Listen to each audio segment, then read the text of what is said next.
कल्पना करा, सकाळी सकाळी तुम्ही उठलात आणि तुमच्या मोबाईलवर एक मेसेज आला, तुमच्या नावावर 18 लाख रुपयांचं कर्ज आहे. तुम्ही घाबराल, कारण तुम्ही ते कर्ज घेतलेलं नाही. पण जरी मी सांगितलं भारतावर असलेल्या लाखो कोटी रुपयांच्या सरकारी कर्जाचा भार प्रत्येक भारतीय नागरिकावर पडतो, तर मग प्रश्न असा आहे, हे कर्ज नेमकं घेतं कोण आणि फेडतं कोण? कर्जाच्या सावलीत चाललंय प्रत्येकाचं आयुष्य इथे. कर्जाच्या सावलीत चाललंय प्रत्येकाचं आयुष्य इथे. प्रश्न एवढाच आहे, ओझं उचलतो कोण आणि फायदा घेतो कोण? नमस्कार, मी राजेंद्र झेंडे आणि तुम्ही पाहता थेट वार्ता. आज आपण जाणून घेणार आहोत भारतावरचं सरकारी कर्ज म्हणजे काय, सरकार कर्ज का घेतं, ते पैसे कुठे खर्च होतात आणि शेवटी हे कर्ज फेडतं कोण? सरकारी कर्ज म्हणजे काय? एखाद्या घरात उत्पन्न कमी आणि खर्च जास्त असेल तर काय होतं? घरातील लोक बँकेतून कर्ज घेतात. देशाचंही तसंच असतं. जेव्हा सरकारचा खर्च हा सरकारच्या उत्पन्नापेक्षा जास्त होतो तेव्हा सरकार कर्ज घेते. हे कर्ज देशातील बँका, विमा कंपन्या तसेच परदेशी संस्था आणि आंतरराष्ट्रीय वित्तीय संस्थांकडून घेतलं जातं.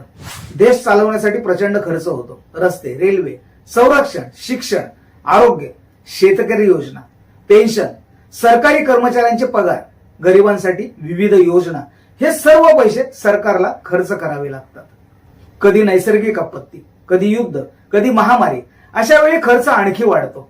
सरकारचं उत्पन्न येतं कुठून? सरकारचा सर्वात मोठा उत्पन्नाचा स्रोत म्हणजे कर, GST, income tax, corporate tax, excise duty, custom duty, petrol आणि डिझेलवरील कर, स्टॅम्प ड्युटी, विविध शुल्क. म्हणजे तुम्ही चहा घेतला, मोबाईल घेतला, गाडी घेतली, कपडे विकत घेतले, अनेक व्यवहारातून सरकारला कर मिळतो. मग कर्ज फेडतं कोण? हा सर्वात महत्वाचा प्रश्न. सरकार स्वतः पैसे छापून कर्ज फेडत नाही.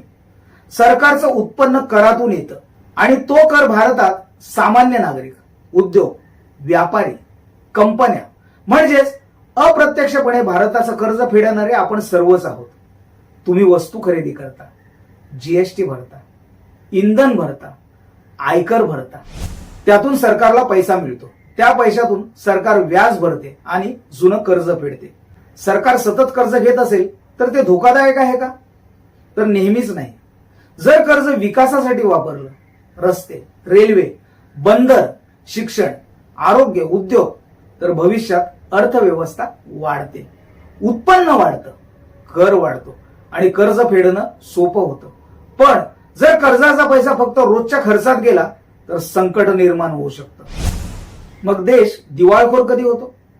जेव्हा सरकारला कर्जाचं व्याज भरतानाही अडचण येते, नवं कर्ज मिळेनासं होतं, चलनावर विश्वास कमी होतो, तेव्हा आर्थिक संकट निर्माण होऊ शकतं. मात्र मोठी अर्थव्यवस्था, कर संकलन आणि उत्पादन क्षमता असलेल्या देशांची परिस्थिती वेगळी असते. त्यामुळे फक्त कर्ज आहे म्हणून देश दिवाळखोर होतो असा निष्कर्ष योग्य नाही. महत्वाचं म्हणजे कर्ज किती आहे यापेक्षा ते कशासाठी वापरलं जातं हे महत्वाचं होतं. आज आपण समजलो सरकार कर्ज का घेतं, ते पैसे कुठे जातात, सरकारचं उत्पन्न कुठून येतं आणि शेवटी भारतावरचं कर्ज अप्रत्यक्षपणे फेडतं कोण? उत्तर आहे देशातील करदाते आणि संपूर्ण अर्थव्यवस्था. म्हणून जेव्हा आपण कर भरतो तेव्हा तो फक्त खर्च नसतो, तो देश चालवण्यामधला आपला सहभाग असतो. जर हा व्हिडिओ माहितीपूर्ण वाटला असेल तर लाईक करा, शेअर करा आणि थेट वार्ता चॅनलला सबस्क्राईब करा, कारण इथे प्रत्येक विषयाचे होते सखोल विश्लेषण.